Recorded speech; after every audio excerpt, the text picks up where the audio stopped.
I was thinking about odds. You guys know the playoffs were this week, right? LeBron James came back, got him to the finals last year, and then they won the finals this year. Now, in the history of the NBA, they went to Game 7. You know, it's best of 7. In the history of the whole NBA, there's only been 18 Game 7s. Wow. Only 18. Yeah. All right? Only 3 have been won by the team on the road. Right? So going into Game 7, the Cavaliers would be number 4 to ever do it in the history of the NBA. It's crazy. It is crazy. They were down, a deficit, they were down 1-3. Meaning there were several games that all Golden State had to do was win and they would have won the playoffs. They would have won the final. You know how many times that a team has ever come back from a 3-1 deficit in the finals? Never. Never. Ever.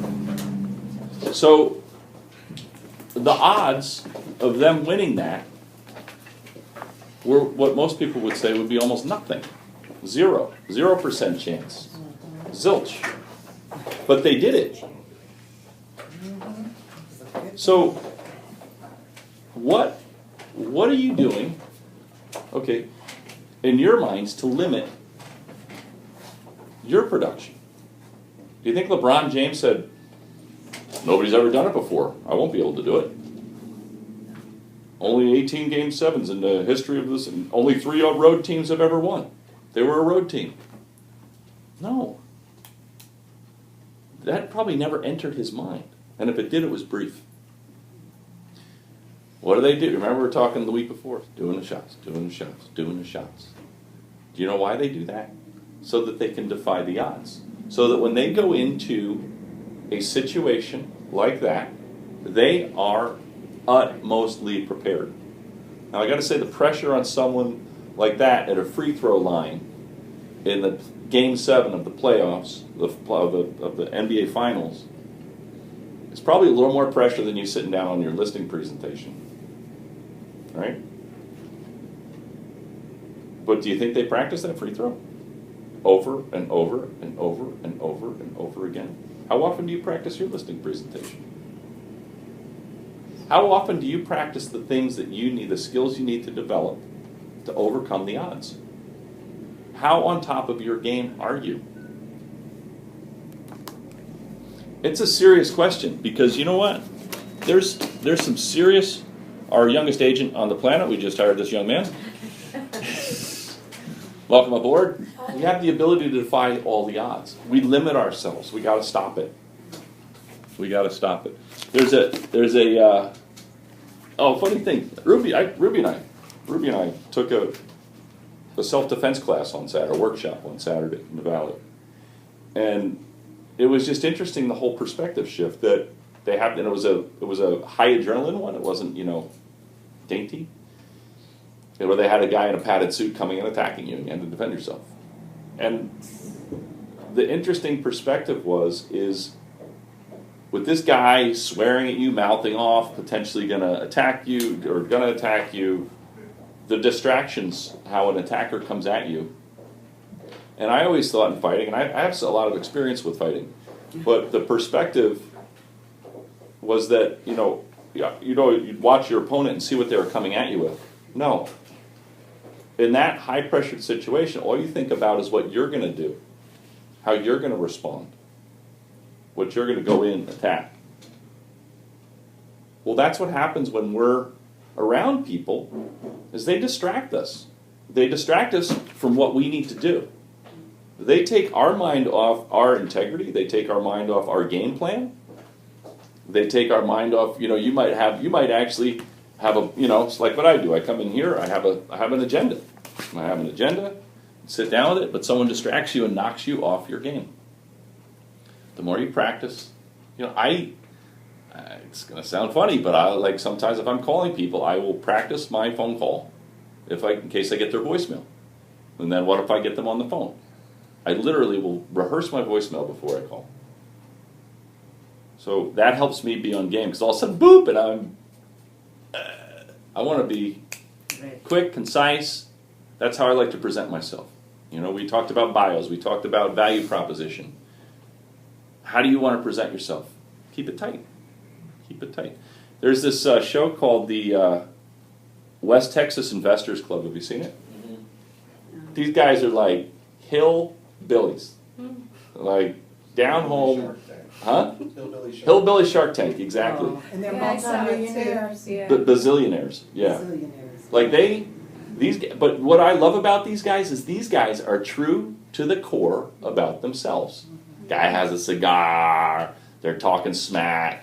Then they get this guy who has this like bait launcher thing, and he's gonna, you know, they say you can shoot this bait launch 300 yards. So they're like, well, we'll go test it out. Let's get in the helicopter.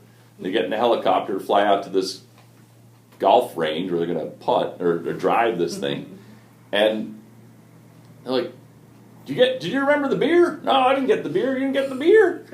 And they take the helicopter, they land it right in front of a gas station, run out, get some beer, get back in, and go. It was awesome. And then they're out there, and the guy's like, okay, he goes, you know, they make a bet that he's going to drive the golf ball, it's 300 yards, or this bait fisher thing's going to go 300 yards towards the pin. This guy, old man guy, gets up there, one swing. I mean, it's TV, right? So how many tries did he get it, right? And is it real? I think it was. Guy drives it 290 yards to almost at the pin. Crazy, you'd never think it. So these guys, they seem like good old boy, sort of backwoods, maybe not smart guys. So then it gets down to the numbers, right? So now when he goes through the numbers, look. Total sales for last year. Last year we did $89,000 worth of sales. How many units is that? Roughly we got about 200 units. No, man. Dan sold 200 units at $900 a piece.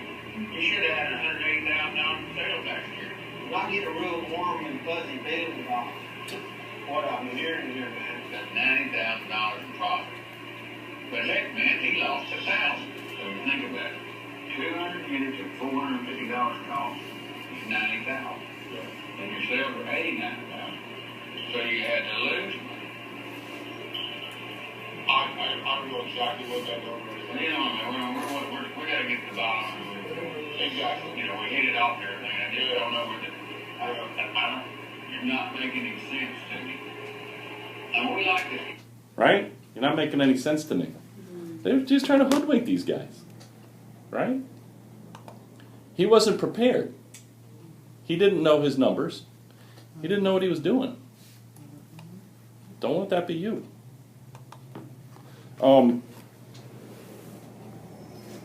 Someone who might be prepared? Hi, my name is Ben McCall. I'm a realtor in Los Angeles. Last year, the Wall Street Journal ranked me number 9 in the nation for the most sales and volume. My area of expertise is coined the Platinum Triangle, which includes Bel Air, Beverly Hills, and the Hollywood Hills. In 2007, I walked the Hollywood Hills and looked out on the vista and saw amazing city lights before me. I realized this area is really underpriced and undervalued. So I started knocking on doors, meeting sellers, getting listings, meeting high-profile clients, and selling some of the most extraordinary architecture in the city. My love for architecture and design and my vast knowledge of the area gives me the intrinsic ability to match my buyers perfectly up with the homes that they are seeking.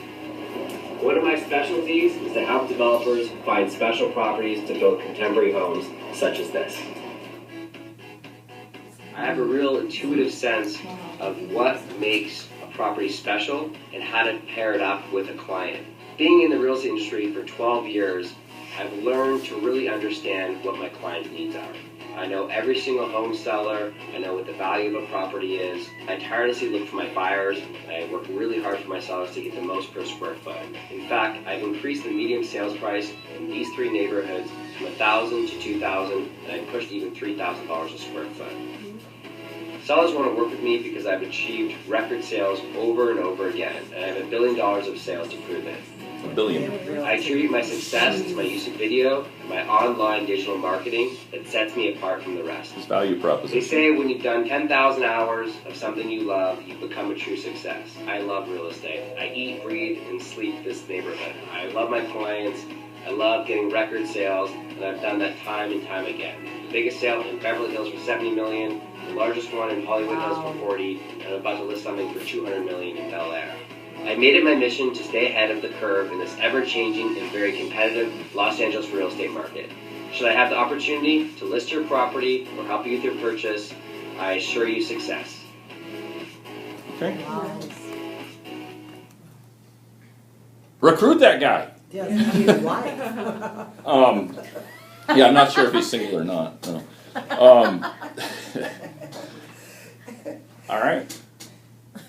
Some of you guys probably think that's crazy, right? How do I get there? Well, how did the Cavaliers be the only people in NBA history to ever win from a 3-1 deficit in Game 7 in the NBA Finals?